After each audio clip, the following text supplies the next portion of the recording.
Good morning या कहूँ good evening to everyone. आपका हमारे यूट्यूब चैनल पर स्वागत है। तो आज हम देखने जा रहे हैं एक हिस्टोरिकल रोमांस एनिमे जो कि इसी ईयर 2025 में आया है। इस एनिमे का नाम है I want to escape from princess lessons.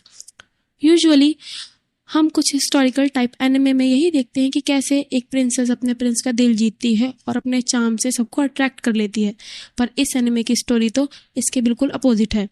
यहाँ तो हमारी main female character in princess lesson से छुटकारा पाकर एक आज़ादी भरी जिंदगी जीना चाहती है, पर वहीं इस स्टोरी का मेन मेल कैरेक्टर यानी क्राउन प्रिंस उसे अपने से दूर नहीं करना चाहता।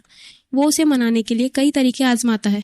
तो चलिए हम भी देखते हैं कि आखिर ये प्रिंसेस कब तक अपने प्रिंस और प्रिंसेस लेसन से भाग पाती है। तो सबसे पहले हम एक राजशाही किले में एक छोटी सी लाल बाल वाली लड़की को देखते हैं जो कि दबे पांव चलकर धीरे धीरे कहीं जा रही होती है। वो उस कैसल के एग्जिट गेट पर पहुंचती है और भागते भागते उस गेट से बाहर निकलने वाली होती है कि वो गेट बंद हो जाता है। फिर वो दुखी होकर वहीं बैठ जाती है। तभी वहां एक ब्लॉन्ड हेयर वाला लड़का आता है और उसे पुकारता है लटीशिया। देन सीन शिफ्ट होता है एक बड़े से विला में, जहाँ वही लड़की जिसका नाम लटीशिया है वो अपने डॉग जॉन के साथ गार्डन में खेल रही होती है। अब यहाँ हमें इस लड़की के मॉम डैड और भाई को भी दिखाया जाता है। तभी लटीशिया के पेरेंट्स के पास एक लेटर आता है। उस लेटर को पढ़ने के बाद लटीशिया की मॉम उससे कहती है कि तुम्हारा फ्यूचर अब डिसाइड किया जा चुका है, और ये कहने के बाद वो खुशी से कुछ तैयारी करने को चली जाती है। पर लटीशिया को कुछ समझ नहीं आता है कि मॉम किस बारे में बात कर रही हैं।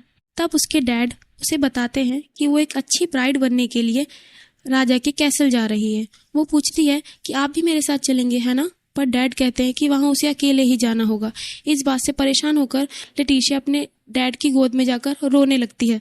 नेक्स्ट सीन में लटीशिया के साथ उसके बड़े भाई नादिर को भी कैसल के लिए भेजा जाता है। वो दोनों घोड़ा गाड़ी यानी कैरेज से किंग के कैसल में पहुंचते हैं। लटीशिया अपने भाई के साथ कैसल के अंदर जाती है, पर अंदर आने के बाद उसका भाई उसे एक रूम में अकेले छोड़ देता है। यहाँ हमारी लटीशिया एक स्ट्रिक्ट टीचर के पास आ जाती है जिसका नेचर काफी हार्श होता है। वो टीचर लटीशिया को बताती है कि एक हाई सोशल स्टेटस की लेडी होने के नाते उसे लोगों को अपना इंट्रोडक्शन देना तो जरूर आना चाहिए। ये टीचर अपना परिचय देते हुए लटीशिया से कहती है कि उसका नाम लाइला है और आज से वो लटीशिया की ट्यूटर है जो उसे एक प्रॉपर प्रिंसेस बनने के लेसन सिखाएगी। वो सबसे पहले लटीशिया को अपना इंट्रोडक्शन देना सिखाती है, पर उस ट्यूटर के टीच करने का तरीका काफ़ी कठोर होता है जिससे लटीशिया रोने लगती है। उसका बड़ा भाई नादिर वो उसे समझाता है कि तुम्हें ये सब सीखना ही होगा, चाहे कितना भी कठिन क्यों ना हो। इस पर लटीशिया कहती है कि मुझे घर जाना है। तब वो यानी नादिर उसे कहता है कि तुम इससे भाग नहीं सकती और अब ये तुम्हारे लिए तय किया जा चुका है। लटीशिया की देखभाल करने के लिए एक मेड को रखा जाता है जिसका नाम लिली है। लिली लटीशिया से पूछती है कि आज उसने क्या सीखा। इस पर लटीशिया बताती है कि उसने सीखा कि प्रॉपर ग्रीटिंग्स कैसे की जाती है। दूसरे दिन लिली उसे सुबह जल्दी ही उठा देती है और फिर वो अपने ट्यूटर के पास लेसन्स के लिए जाती है। आज टीचर उसे एक लेडी के चलने के मैनर्स को सिखाती है। लटीशिया इन सबसे परेशान होने के बावजूद प्रैक्टिस करती रहती है। इसी तरह लटीशिया टेबल पर खाना खाने के मैनर्स और एक बॉल पार्टी में पार्टनर के साथ ग्रेसफुली डांस करना भी सीखती है, जिसमें उसे कई सारी परेशानियों का भी सामना करना पड़ता है।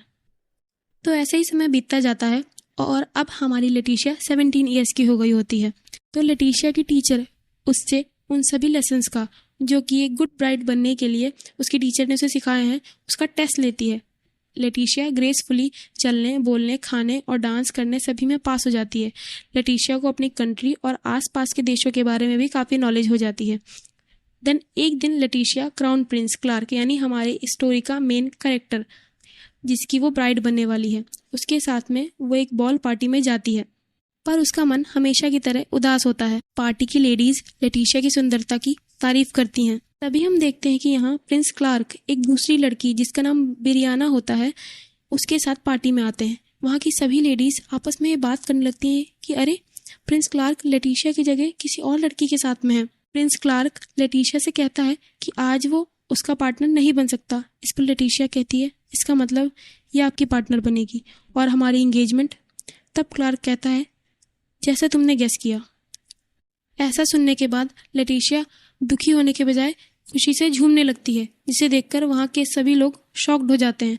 तब लटीशिया कहती है इसका मतलब आखिरकार हमारी एंगेजमेंट कैंसिल हो गई। वहाँ खड़े अपने भाई से कहती है, तुमने ये सब सुना ना, और हाँ तुम्हें अपना वादा तो याद है ना। और अब हम यहाँ एक छोटा सा फ्लैशबैक देखते हैं जिसमें लेटिशिया अपने भाई से पूछती है कि अगर प्रिंस क्लार्क किसी और लड़की को पसंद कर लेते हैं तो इंगेजमेंट कैंसिल हो सकती है ना। इस पर उसका भाई कहता है, हाँ ऐसी सिचुएशन में तुम फ्री हो सकती हो। अब प्रेजेंट टाइम में लेटिशिया अपने भाई को यही याद दिला रही होती है। खुशी से उछलते हुए अपनी इन सभी झंझटों से आज़ादी का जश्न मनाने लगती है। उसे इस तरह झूमते देख सभी लोग शॉक्ड रह जाते हैं। वो प्रिंस के साथ आई लड़की को थैंक यू बोलती है। लेटिशिया कहती है, इतने साल मैंने बस मैनर सीखे, उठने के, बैठने के, चलने के, बोलने के, खाने के, और हिस्ट्री, इकोनॉमिक्स, पॉलिटिक्स पढ़ी, डांस किया, पर अब मैं आज़ाद हूँ। वो उस नई आई लड़की को इन सब लेसन्स के लिए गुड लक कहकर वहाँ से जाने लगती है। सो जाते समय प्रिंस क्लार्क उसे कुछ बताने के लिए रोकते हैं, पर वो उस नई लड़की के साथ ज़िंदगी बिताने के लिए प्रिंस को गुड विशेस देती है और कहती है, मैं आपकी ज़िंदगी से दूर रहूँगी, आप मेरे बारे में बिल्कुल भी चिंता मत करना। ये सब कहकर वो वहाँ से तुरंत चली जाती है। उस बॉल पार्टी के सब लोग ये सीन देखकर सन्न रह जाते हैं। दिन घर पहुंचकर लेटिशिया लिली को बड़ी खुशी से आज जो कुछ हुआ वो बताती है और कहती है कि अब वो फ्रीली अपनी ज़िंदगी गुजार सकती है बिना किसी रेस्ट्रिक्शन के साथ। तभी वहाँ लेटिशिया का बड़ा भाई आता है और थोड़ी फ्रस्ट्रेशन के साथ कहता है, तुम अल्बर्टा विलेज जा सकती हो जहाँ उसका एक विला है। सुन लेटिशिया खुश होकर अपने भाई नादिर को थैंक्स कहती है। वो लिली को भी उसके साथ चलने को कहती है और लिली भी मान जाती है। लेटिशिया उसे गले लगा लेती है और यहीं पर यह एपिसोड एंड हो जाता है।